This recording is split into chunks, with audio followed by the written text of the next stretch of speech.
Hey everyone, and welcome back to Talk Smart English podcast, where we don't just learn English, we practice using it in real life. I'm Liba, and I'm so happy to have you with us again. Today, we're continuing one of the most important topics for English learners: how to think in English without translating every sentence in your head first. If you watched part 1, you already know that thinking in English can completely change the way you speak. But today, we're going one step further, because knowing that you should think in English is one thing, while actually training your brain to do it naturally is something completely different. Exactly, Liba. And welcome back, everyone. I'm Jack, and I think this is a topic that almost every English learner can relate to. You may understand what someone says in English, you may know hundreds or even thousands of English words, and you may even understand English movies, podcasts, or conversations quite well. But then when someone suddenly asks you a simple question in English, you might freeze for a few seconds because your brain first creates the answer in your native language, then searches for the English words, and finally tries to put everything together. Yes, Jack. And that little process can make speaking feel much harder than it actually is. Imagine someone asks you, "What did you do this morning?" You know the answer. You lived through your morning, so there is nothing difficult about the question. But instead of immediately thinking, "I woke up at 7, had breakfast, checked my phone, and started studying," your brain may first think about the answer in your first language and then begin translating it into English. By the time you are ready to speak, the conversation may already feel stressful. And that's exactly what we want to change today. We're not going to tell you to memorize thousands of difficult words or study complicated grammar rules for hours. Instead, Leba and I are going to show you practical ways to train your brain to create simple English thoughts directly. Because the goal is not to become a human dictionary. The goal is to make English feel more automatic when you speak. And that's exactly what we want to change today. We're not going to tell you to memorize thousands of difficult words or study complicated grammar rules for hours. Instead, Leba and I are going to show you practical ways to train your brain to create simple English thoughts directly. Because the goal is not to become a human dictionary. The goal is to make English feel more automatic when you speak. So if you often think, "I understand English, but I can't speak quickly," or "I know what I want to say, but I can't find the English words fast enough," stay with us until the end of this episode. Today, we're going to practice simple thinking techniques, daily routines, quick questions, self-talk, and a special challenge that you can start using immediately. And remember, you don't need to wait until your English is perfect. In fact, waiting for perfect English can actually slow you down. You can start with very simple thoughts today, and little by little, your brain will become faster, more comfortable, and more confident.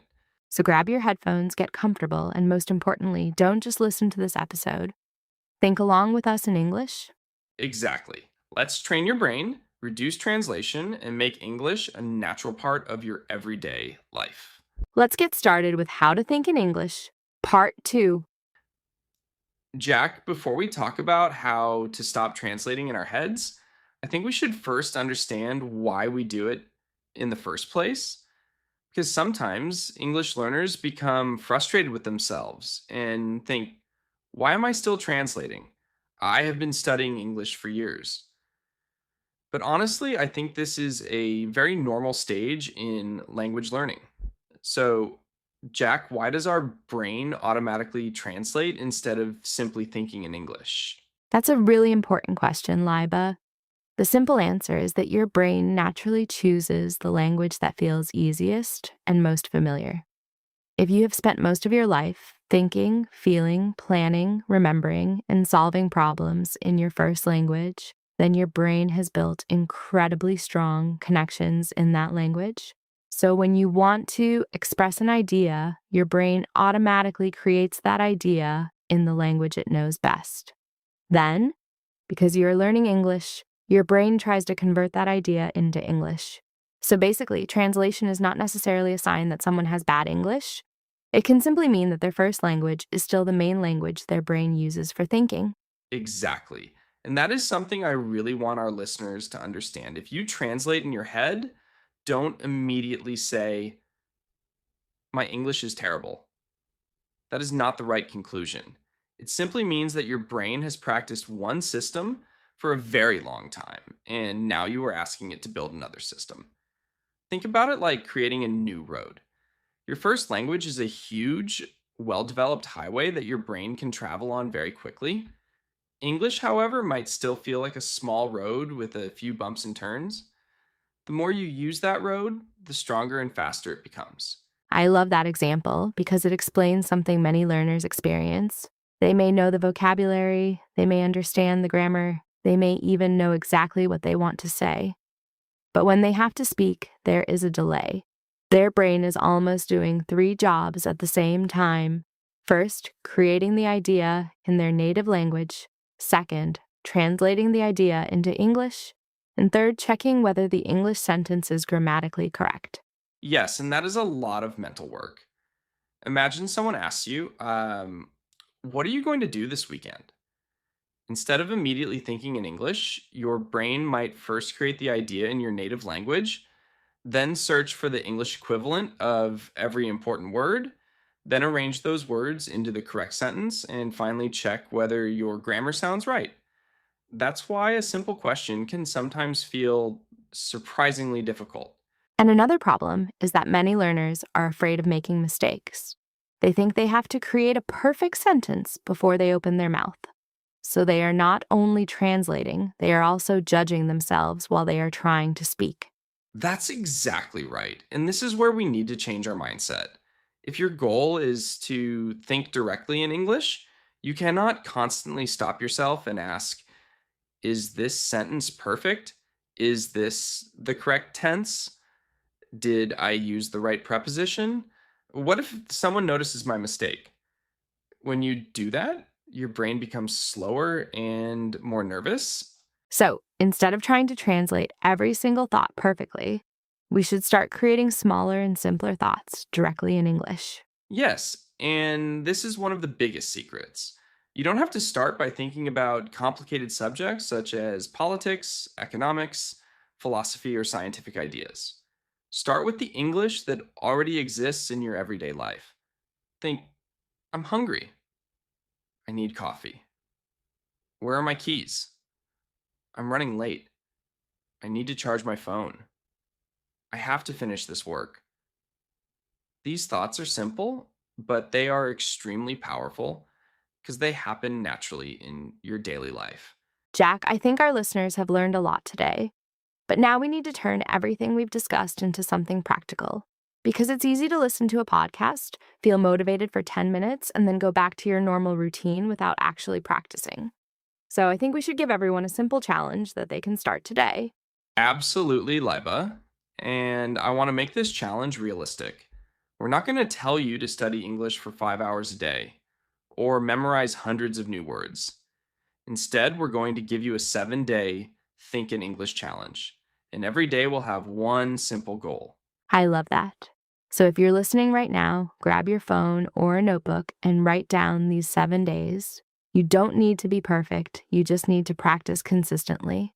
This is probably the easiest day. Look around you and name the things you can see in English. If you are sitting in your room, you might think, there is a chair, there is a desk, my phone is on the table, the window is open, there is a book next to my computer. You don't need complicated sentences. You're simply teaching your brain to connect objects directly with English words. And try doing this for about 5 to 10 minutes. Walk around your room or your house and describe what you see. If you go outside, describe what you see there too. There are people walking. The road is busy. The weather is warm. There are cars everywhere. This simple exercise helps build direct connections between your surroundings and English. This is where your daily routine becomes your English practice. Whatever you're doing, describe it in simple English. If you're making breakfast, think, I'm making breakfast. I'm cutting some bread. I'm making coffee. If you're studying, think, I'm reading a book. This part is difficult. I need to concentrate. If you're cleaning, think, I'm cleaning my room. There's a lot of dust here. I need to organize these things. This is important because we often have thoughts about our emotions throughout the day, but we don't always know how to express them in English. So ask yourself, how am I feeling right now? Maybe you think, I'm happy. I'm tired. I'm nervous. I'm excited. I'm worried. I'm relaxed. Then add a reason if you can. Jack, we've reached the end of another episode of Talk Smart English podcast. And honestly, I think today's conversation gave us a completely different way to look at English learning. We started by talking about something that frustrates so many learners: understanding English, but still translating everything in their heads. But now we know that this is not something we should feel ashamed of or frustrated about. It is simply a habit that our brain has developed, and just like any habit, it can be changed with patience and regular practice.